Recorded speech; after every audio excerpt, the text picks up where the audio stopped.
नमस्कार, आपके साथ मैं हूं मुस्कान नागदा। आप देख रहे हैं हिंदुस्तान मेल न्यूज। अब होगी मुद्दों की बात सच के साथ। इंदौर में जल संसाधन मंत्री तुलसी सिलावट ने अपनी विधानसभा सांवेर के विकास कार्यों को गति देना शुरू कर दिया। जहां पिछले दिनों मंत्री तुलसी सिलावट के द्वारा जल शक्ति मिशन को लेकर अधिकारियों की बैठक ली गई थी, वहीं आज सांवेर विधानसभा में चल रहे सड़क, बिजली, पुल पुलिया सहित अन्य विकास कार्यों की समीक्षा बैठक ली गई। बैठक में कलेक्टर सहित विधानसभा के स्थानीय जनप्रतिनिधि और जिला पंचायत के अधिकारी मौजूद रहे। दरअसल आगामी दिनों में शुरू होने वाली बारिश के कारण 15 जून से सभी विकास कार्यों पर अस्थायी रोक लग जाती है, जिसके मद्देनजर आज जल संसाधन मंत्री तुलसी सिलावट ने अपनी विधानसभा में चल रहे विकास कार्यों को गति देने के उद्देश्य से अधिकारियों और जनप्रतिनिधियों की एक बैठक ली। बैठक में मंत्री सिलावट ने सभी अधिकारियों को 15 जून के पूर्व विकास कार्यों को पूर्ण करने और जनप्रतिनिधियों से तालमेल बिठाकर अन्य विकास कार्यों को जल्द शुरू करने के निर्देश भी दिए। गौरतलब है कि पिछले कई दिनों से मंत्री तुलसी सिलावट के द्वारा अपनी विधानसभा सांवेर में चल रहे विकास कार्यों को गति देने का काम किया जा रहा है। जहां पूर्व में मंत्री ने जल शक्ति मिशन को लेकर संबंधित अधिकारियों की बैठक कर दिशा निर्देश दिए थे, वहीं आज विकास कार्यों को लेकर उनके द्वारा बैठक ली गई। एक गति देने का प्रयास हम कर रहे हैं और हमारा प्रयास है कि भारतीय जनता पार्टी जो बोलती है वो करती है। 2023 में वो एक सांवेर, समर्था सांवेर, विकसित सांवेर और जिस प्रकार से इंदौर जो अद्भुत करता है, सांवेर की भी कोशिश है हमारी भारतीय जनता पार्टी की।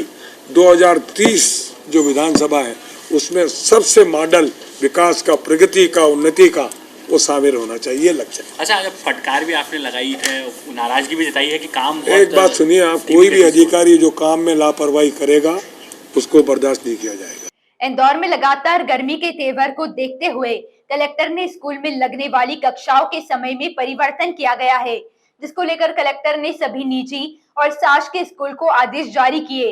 इसके साथ ही कलेक्टर ने आंगनबाड़ी में आयोजित के संचालन के समय को भी तय किया है।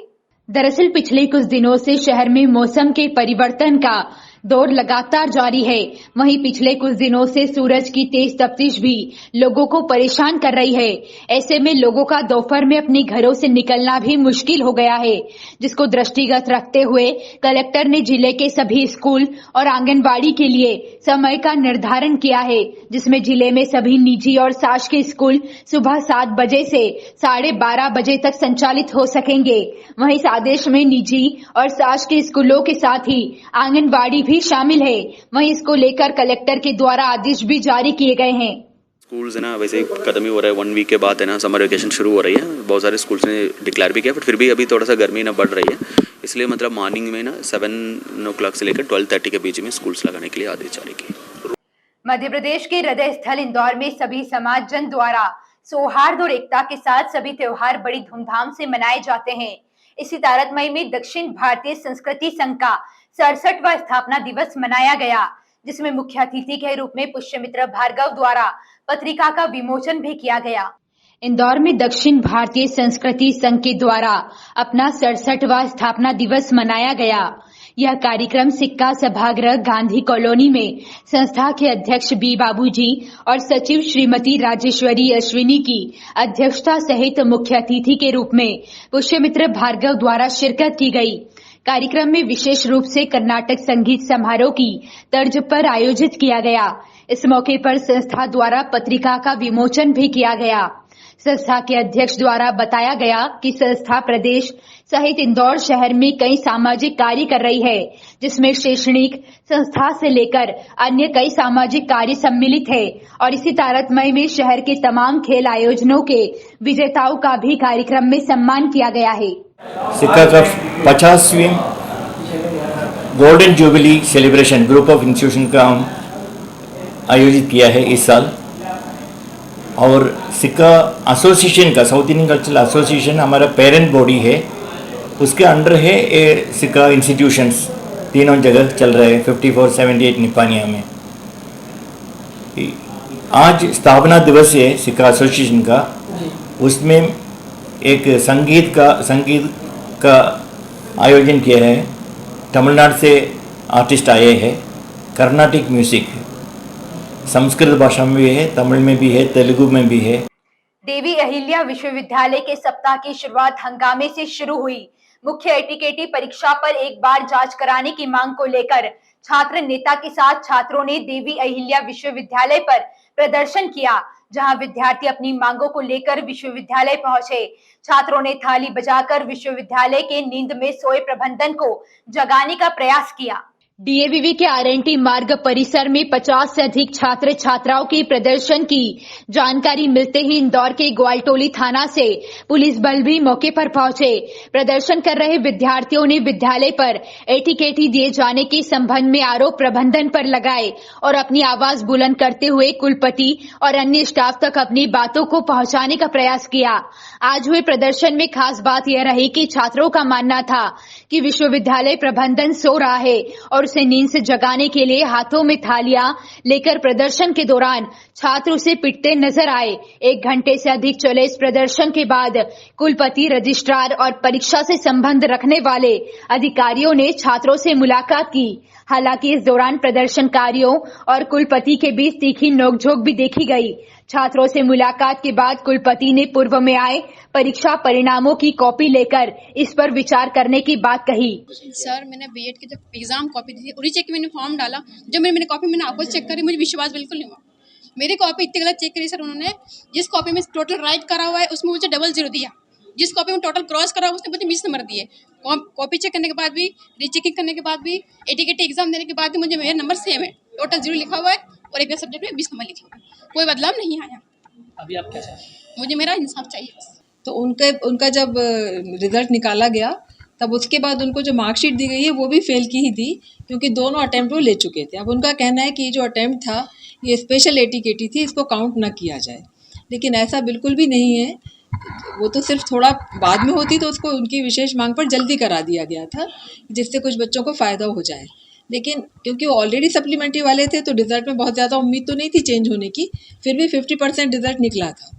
पर अब जो बच्चे रह गए किसी भी कारणवश, अब वो थोड़े से ज़्यादा परेशान हो रहे हैं और कुछ बच्चे रोने भी लगे, क्यों तो इसलिए हमने अभी सोचा फिर कि एक बार दोबारा गवर्नमेंट को लिख के इसके बारे में राय ले लेते हैं उनसे। इंदौर के भंवरकुआं थाना क्षेत्र में एक नर्स का संदिग्ध अवस्था में शव मिलने से इलाके में सनसनी फैल गई। परिजनों ने हत्या की आशंका जताई है। वहीं सूचना मिलते ही मौके पर पहुंची पुलिस ने शव को पोस्टमार्टम के लिए भेज दिया है। पुलिस के अनुसार मृतका के हाथ में कुछ नीडल के निशान भी मिले हैं। फिलहाल पुलिस मामले की जांच कर रही है। मृतका के भाई नितिन प्रजापति का कहना है कि उनकी बहन 22 वर्षीय दीपिका प्रजापति खंडवा की रहने वाली है। वह इंदौर में एक निजी अस्पताल में नर्स का काम करती थी। शनिवार देर रात दीपिका की नाइट शिफ्ट थी।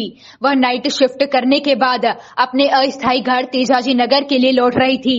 उस दौरान वो भंवरकुआं थाना क्षेत्र में क्यों उतरी, उसके बाद क्या हुआ, इसके बारे में कोई जानकारी नहीं है। परिजनों का कहना है कि दीपिका की हत्या की गई है। पुलिस पोस्टमार्टम के बाद ही कुछ आगे की जानकारी दे पाएगी। वह जो है भंवरकुआं थाना क्षेत्र में आईटी पार्क के पास एक महिला के डेड बॉडी की सूचना मिली थी, जिस पर से जो है उसको पोस्टमार्टम के लिए भेजा गया है। और उसमें अभी तो ऐसा कोई ज़ाहिर चोट दिख नहीं रहा है। बाकी पोस्टमार्टम रिपोर्ट आने के बाद से, जैसा उसके हाथ में सिरिंज बता रहे जरूर लगी हुई थी, और उसके पीएम के बाद से जैसी परिस्थिति बनती है, साक्ष्य जैसे आएंगे, उसके परिवार वालों से पूछताछ भी होगी। उसमें सीएसपी और टीआई को बता रखा है, वो लोग अपना जा करके अभी देख रहे हैं, और फिर जैसी एविडेंसेज होगी, जैसी घटना हुई तदनुसार कार्रवाई की जाएगी। इंदौर में पिछले वर्ष मृतक अनिल दीक्षित बहुचर्चित हत्याकांड मामले में फरार चल रहा है। बदमाश को पुलिस द्वारा गिरफ्तार किया गया है। बताया जा रहा है कि उसके संबंध कुख्यात बदमाश दुर्लभ कश्यप गैंग से जुड़े हुए हैं। फिलहाल पुलिस ने बदमाश को पकड़कर सलाखों के पीछे कर दिया है। दरअसल बता दें 2022 अगस्त माह में अनिल दीक्षित नामक व्यक्ति की हीरानगर थाना क्षेत्र स्थित मुख्य चौराहे पर बदमाशों द्वारा घेराबंदी कर गोलियां बरसाकर हत्याकांड की घटना को अंजाम दिया गया था। इस मामले में पुलिस द्वारा कुछ आरोपियों को पहले ही गिरफ्तार किया गया था, तो वहीं उसी समय से फरार चल रहा है सौरभ उर्फ बिट्टू गौड़ को पकड़ा गया है। फरारी के दौरान बदमाश द्वारा हत्याकांड में गवाहों को बयान बदलने के लिए धमकाया गया था, जिस पर से पुलिस ने प्रकरण दर्ज किया था। इस पूरे मामले में अब पुलिस द्वारा पकड़ाए बदमाश सौरभ से पूछताछ के बाद उसे जेल की सलाखों के पीछे कर दिया गया है। तो वहीं बताया जा रहा है कि उस पर पहले भी करीबन आधा दर्जन आपराधिक प्रकरण दर्ज हैं और वह पुराने समय से उज्जैन की दुर्लभ कश्यप गैंग से जुड़ा हुआ है। 2022 अगस्त में एक अनिल दीक्षित नाम के व्यक्ति का मर्डर हुआ था, जिसमें करीब सभी आरोपी अरेस्ट हो गए थे। 3 आरोपी फरार थे, जिसमें एक अभी 3000 का उद्घोषित इनाम था आरोपी सौरभ उर्फ बिट्टू गोड़ पर, जिसे कल परसों शाम को क्राइम ब्रांच और थाना हीरानगर की संयुक्त कार्रवाई में गिरफ्तार किया गया, जिसे कल न्यायालय पेश किया गया है, जहां से वो जेल दाखिल होगा। ऐसी ही खास खबरों के लिए हमारे साथ बने रहिए हिंदुस्तान मेल न्यूज पर। हमारे चैनल को सब्सक्राइब जरूर करिएगा।